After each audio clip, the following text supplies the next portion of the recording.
இன்ஃபோசிஸோட latest results உங்களை குழப்பிடுச்சா? கவலையை விடுங்க.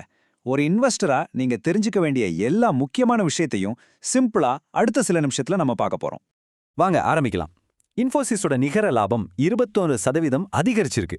அடடா, சூப்பரான நியூஸ் இல்லையா? ஆனா இந்த நம்பருக்கு பின்னாடி ஒரு பெரிய கதை இருக்கு. வாங்க அதை டீப்பா அனலைஸ் பண்ணலாம். இந்த அனாலிசிஸ்ல நம்ம என்னென்ன பார்க்க போறோம்னா, முதல்ல ஹெட்லைன்ஸ், அப்புறம் என்னெல்லாம் பாசிட்டிவா இருக்கு, அதாவது லாபம், டீல்ஸை பத்தி. அடுத்து கவனிக்க வேண்டிய விஷயங்கள், ஹெட் கவுண்ட், வருவாய் கணிப்பு பத்தி பேசுவோம். அதுக்கப்புறம் கொஞ்சம் ஆழமா உள்ள போய் பார்த்துட்டு கடைசியா ஒரு இன்வெஸ்டரா நம்மளோட பார்வை என்னவா இருக்கணும்னு பார்க்கலாம். சரி, வாங்க முதல்ல செக்ஷன் 1 இன்ஃபோசிஸ் Q4ஓட ஹெட்லைன்ஸ் என்னன்னு பார்த்துடலாம். முக்கியமான பெர்ஃபார்மன்ஸ் இண்டிகேட்டர்ஸ் என்ன சொல்லுதுன்னு பார்ப்போம். இங்க பாருங்க, நிகர லாபம் கிட்டத்தட்ட 21% உயர்ந்திருக்கு. வருவாய் 13.4% அதிகரிச்சிருக்கு. ரெண்டுமே டபுள் டிஜிட் வளர்ச்சி. ஆனா இந்த ஆபரேட்டிங் மார்ஜினை பாருங்க, 20.9% அப்படியே இருக்கு. கொஞ்சம் கூட மாறல. இதுக்கு என்ன அர்த்தம்னா, கம்பெனிக்கு காசு நிறையா வருது, ஆனா செலவும் அதே அளவுக்கு அதிகமாயிட்டே போகுது. அதனால லாபத்தோட சதவீதம் அதிகரிக்கல. இது இன்வெஸ்டர்ஸ் நோட் பண்ண வேண்டிய ஒரு முக்கியமான பாயிண்ட். சரி, இப்ப நெகட்டிவ்ஸ் மட்டும் பார்க்காம கொஞ்சம் பாசிட்டிவ்ஸையும் பார்க்கலாம். இந்த கஷ்டமான பொருளாதார சூழல்ல கூட இன்ஃபோசிஸ் ரிப்போர்ட்ல சில நல்ல விஷயங்களும் இருக்கு. வாங்க அது என்னன்னு பார்ப்போம். $14.9 பில்லியன். அடேங்கப்பா, இது போன நிதியாண்டுல மட்டும் இன்ஃபோசிஸ் ஜெயிச்ச பெரிய டீல்களோட மொத்த மதிப்பு. இது ஒரு சூப்பரான விஷயம். ஏன்னா இது கம்பெனியோட எதிர்கால வருமானத்துக்கு ஒரு நல்ல கேரண்டி கொடுக்குது.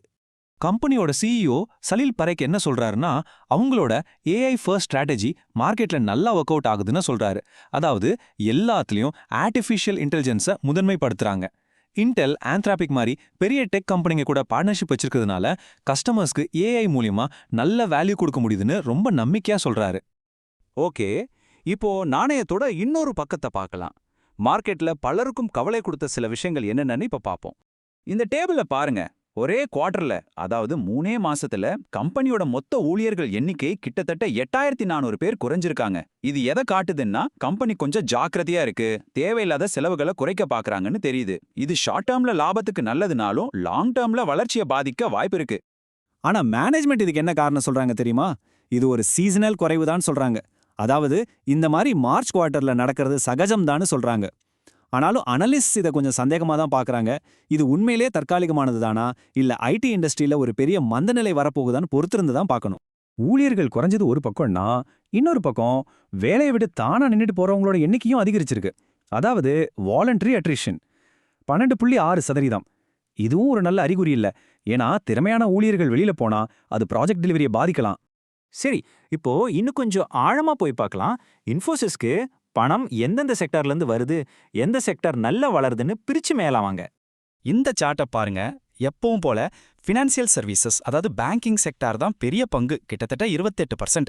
ஆனா இப்ப அதோட வளர்ச்சி கொஞ்சம் மெதுவா இருக்கு. அதனால மத்த துறைகளோட வளர்ச்சி தான் கம்பெனியோட ஃபியூச்சரே தீர்மானிக்க போகுது. இங்க தான் ஒரு நல்ல விஷயம் இருக்கு. லைஃப் சயின்சஸ், அதாவது மருத்துவத்துறை சம்பந்தமான பிசினஸ் 11.6% வளர்ந்திருக்கு. அதே மாதிரி கம்யூனிகேஷன் செக்டரும் கிட்டத்தட்ட 9% வளர்ச்சி கண்டிருக்கு.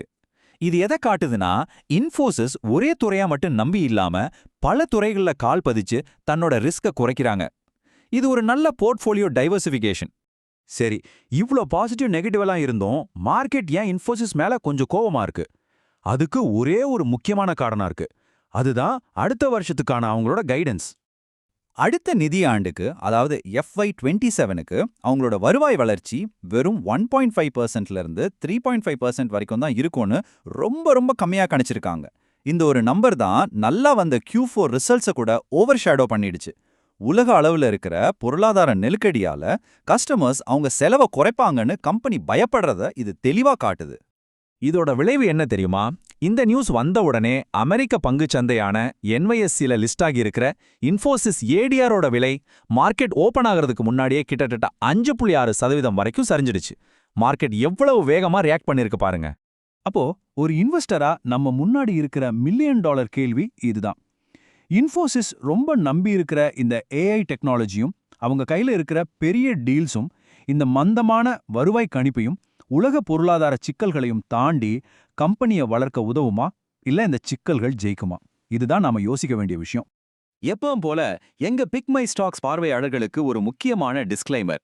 பங்குச்சந்தை முதலீடுகள் சந்தை அபாயங்களுக்கு உட்பட்டவை. எந்த முதலீடும் செய்யறதுக்கு முன்னாடி அது சம்பந்தமான எல்லா ஆவணங்களையும் கவனமா படிங்க.